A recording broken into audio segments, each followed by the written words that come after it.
अस्सलामु अलैकुम। हुजूर सल्लल्लाहु अलैहि वसल्लम आले इस्माइल अलैहिस्सलाम में से हैं। हज़रत इस्माइल अलैहिस्सलाम की वालिदा सैयदा हाजरा रज़ियल्लाहु ताला अन्हा का ताल्लुक मिस्र से था। आप अपने वालिद के पहले बेटे हैं। सैयदना इब्राहिम अलैहिस्सलाम अल्लाह के हुक्म के मुताबिक हज़रत हाजरा रज़ियल्लाहु ताला अन्हा और हज़रत इस्माइल अलैहिस्सलाम को मक्का में छोड़कर वापस तो चले गए, मगर इनके पास वक्तन फ़वक्तन तशरीफ़ लाते रहते थे।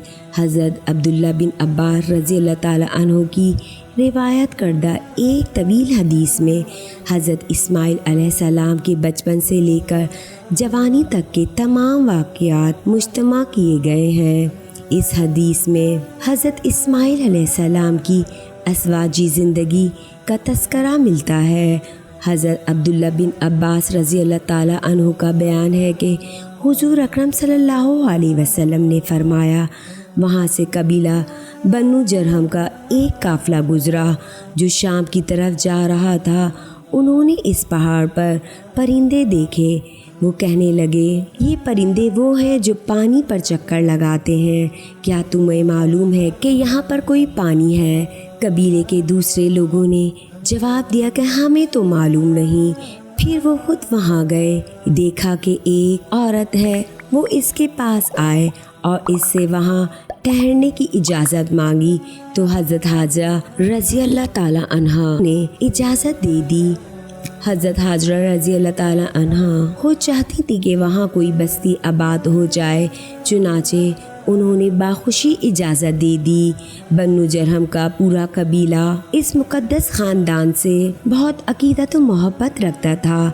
इस वाक़े से हज़रत हाजरा रज़ियल्लाहु ताला अन्हु की शान का भी पता चलता है जो अल्लाह ने इनको अता फ़रमाई थी। और फिर हज़रत हाजरा रज़ियल्लाहु ताला अन्हु का वहीं इंतकाल हो गया जब मक्का में कई घर बन गए और इस अरसे में हज़रत इस्माइल अलैहिस्सलाम भी जवान हो गए तो उन्होंने बन्नू जरहम के सरदारों से बहुत करीबी दोस्ताना ताल्लुकात कायम कर लिए। इस्माइल अलैहिस्सलाम ने इस कबीले की एक औरत से निकाह कर लिया। बास रिवायात के मुताबिक इस लड़की का नाम अम्मारा बिनते साद बिन उसामा था जो बन्नू अमालीक में से थी। एक रोज़ हज़रत इब्राहिम अलैहिस्सलाम आए और हज़रत इस्माइल अलैहिस्सलाम के घर का पता पूछा। वहाँ पहुँचे तो इस्माइल अलैहिस्सलाम घर नहीं थे, लेकिन उनकी बीवी से मुलाकात हुई जो बड़ी सख्त मिजाज थी। उन्होंने अपनी बहू से पूछा, इस्माइल अलैहिस्सलाम कहाँ है? उन्होंने जवाब दिया, वो रोज़ी की तलाश में गए हैं। इब्राहिम अलैहिस्सलाम ने पूछा, तुम्हारा गुजारा कैसे होता है? उन्होंने शिकायत की और कहा, बहुत ज़्यादा तंगदस्ती से वक्त गुज़र रहा है। साथ ही बहुत सारी और मुश्किलात भी बयान की। इब्राहिम अलैहिस्सलाम ने इससे कहा, जब तुम्हारा खावंद आए तो इससे कहना कि एक बूढ़ा शख्स तुम्हें मिलने आया था जिसका हुलिया इस तरह था और वो कह रहा था कि मुझे तुम्हारे दरवाजे की चौखट पसंद नहीं, इसे तब्दील करो। ये कहकर हज़रत इब्राहिम अलैहिस्सलाम वहाँ से चले आए। जब इस्माइल अलैहिस्सलाम घर पहुँचे तो बीवी ने वाक़या बताया। इस्माइल अलैहिस्सलाम ने फरमाया कि वो मेरे बाप थे और तू मेरे दरवाजे की चौखट है, और फिर इसे तलाक दे दी और फिर इसी कबीले की एक और औरत से निकाह कर लिया। इसका नाम सैयदा बिनते मजाज बिन उमरुल हजर हमी था। इन बीवी से आपके 12 बेटे पैदा हुए। फिर एक रोज़ इब्राहिम अलैहिस्सलाम मिलने के लिए आए। इस रोज़ भी इस्माइल अलैहिस्सलाम से मुलाकात ना हुई, बल्कि इनकी बीवी मिली जो बड़ी खुश इखलाक और नरम मिजाज औरत थी। इब्राहिम अलैहिस्सलाम ने इनसे फरमाया कि तुम्हारा खावंद कहाँ चला गया? इसने जवाब दिया कि शिकार करने गए हुए हैं। फरमाया, तुम्हारा खाना क्या होता है? अर्ज़ किया, गोश्त और पानी।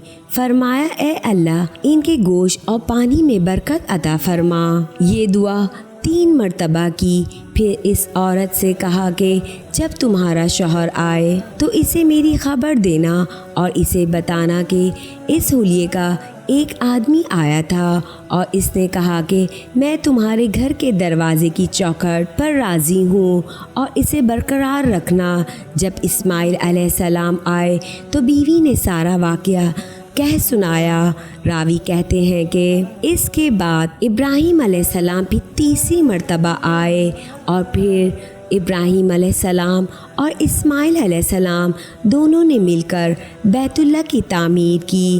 حضرت ابراہیم علیہ السلام نے جو اپنے صاحبزادے حضرت اسماعیل علیہ السلام کو گھر کی چوکھٹ کی تبدیلی کا حکم دیا تھا، اس کی وجہ محدثین نے یہ بیان کی ہے کہ حضرت اسماعیل علیہ السلام کی مذکورہ بیوی کی باتوں سے اس کا ناشکرہ ہونا اور دنیا و عیش و عشرت کی طلبگار ہونا اور خاوند کے ساتھ باوفا نہ ہونا ثابت ہو گیا تھا، جو نبی کے گھرانے کے شایان شان نہ تھا، اس لیے کہ نیک بیوی اپنے خاوند کی عزت و سفید پوشی کا بھرم رکھتی ہے، ہر کسی کے سامنے اپنی تنگی کا واویلا نہیں کرتی۔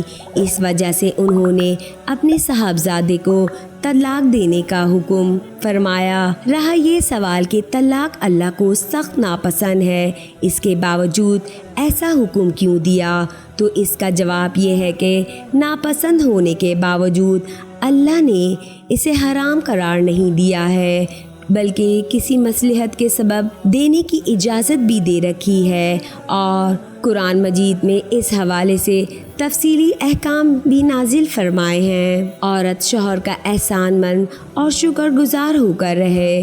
عورت کو چاہیے کہ شوہر کا احسان مانے، اس کی شکر گزار رہے۔ عورت کا سب سے بڑا محسن اس کا شوہر ہی تو ہے، جو ہر طرح سے اسے خوش رکھنے میں لگا رہتا ہے، اس کی ہر ضرورت پوری کرتا ہے اور اس کو ہر طرح کا آرام پہنچا کر خوشی محسوس کرتا ہے۔ اللہ تعالیٰ سے یہ دعا ہے کہ وہ تمام مسلمانوں کو ہر حال میں اپنے شکر بجا لانے کی ہمت اور توفیق عطا فرمائے، آمین یا رب العالمین۔ اس امید کے ساتھ اجازت دیجیے کہ آپ کو ہماری ویڈیو پسند آئی ہوگی۔ ملتے ہیں بہت جلد ایک نئی تاریخی تحقیقی معلوماتی ویڈیو کے ساتھ۔ دیکھتے رہیے وائس آف مقدس۔ جاتے جاتے بس اتنا کہوں گی، خوش رہیے اور دوسروں کو بھی خوش رکھیے۔ رب رکھا، خدا پامان، خدا حافظ، فی امان اللہ۔